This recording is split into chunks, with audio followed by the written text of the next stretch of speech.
awo olwatuuka waliko wammese era ng'asinzidde mu kituli kye munda mu nnyumba yalengera yalaba mwami mulimi ne mukyala we nga balina ekitereke kye baali basumulula.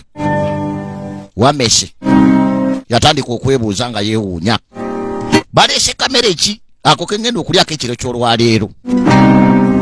Wabula wammese ekyamukanga ne kimwewuunyisa kwe kwali okukizuula nti mwami mulimi ne mukyala we ekitereke kye baali basumulula baali baleese kamasu kakukwata ye. Bw'atyo wammese bw'akizuula yadduka za mbwa agenda ategeze mikwano gye ate era abalabule.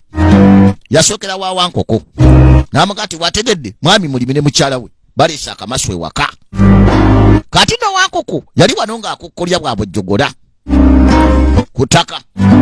Yatunulira Wammese n'amugamba nti mwami Wammese onaasonyiwa ne munnaye obuzibu obunene bulabika buli gy'oli kuba kamasu nze sirowooza nti eyo ntera okubojjogolerayo era nze ekyo tekitawe kinkwatirako nga nze Wankoko. Kati no Wammese ng'abuliddwa ekyokukola neeyongerako yo paka ewa Wandiga era naye n'amutegeeza ng'amugaa nti mune baleese akamasu mu nnyumba. Wandiga olwamugwa mu matu n'amugaa mwami Wammese mune onansonyiwa ne munange ekyo nze tewali kyensobola kukikolera. N'amugaa ne munaye tofaayo totya kubanga akasabo nabwerekedde akaseera akazibu nja kuteeka mu ssaala zange nja kusabira bino ebyawangaala. Wammese yalaba tafunyewo magezi n'adduka n'agenda ewa Wante era naye n'amutegeeza kyekimu. Kadi mune mwami mulimi ne mukyala we baleese akamasu mu nnyumba. Wante n'amugaa naye nze ndowooza nzaako tekalina kye kasobola kunkola mwami Wammese. Sebo Wante yabadala bubadazi.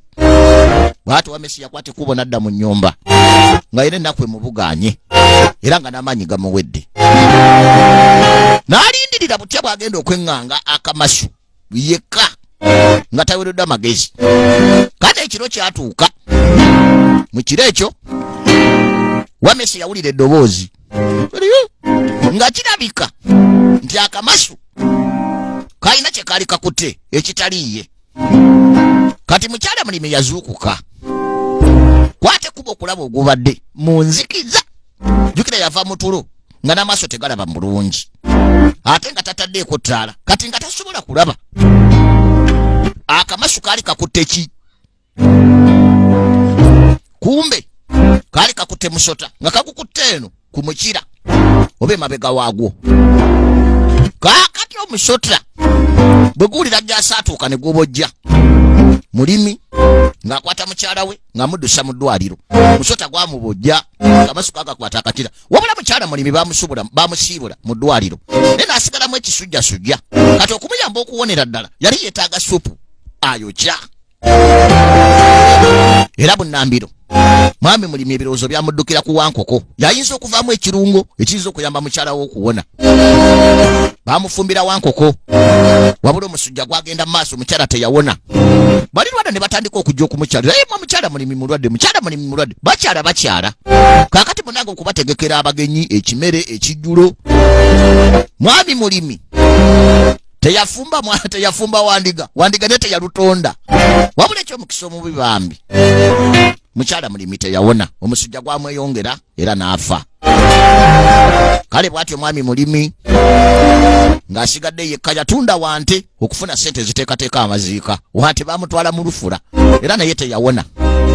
Kaakati bw'owulira ng'omuntu yenna ng'akompoleyininga oba ng'akunnyonnyola ng'alina ekizibu kyonna ky'alina gwe n'olowooza nti ekizibu ekyo tekikukwatako munnange oyongeranga n'olowooza omulundi ogwokubiri oyinza okulooza tekikwatako naye jjukira nti ebikolwa byonna bye tukola bimala ne bituddira kubanga ensi mwetooloolo buli kimu kiri mu ssaako.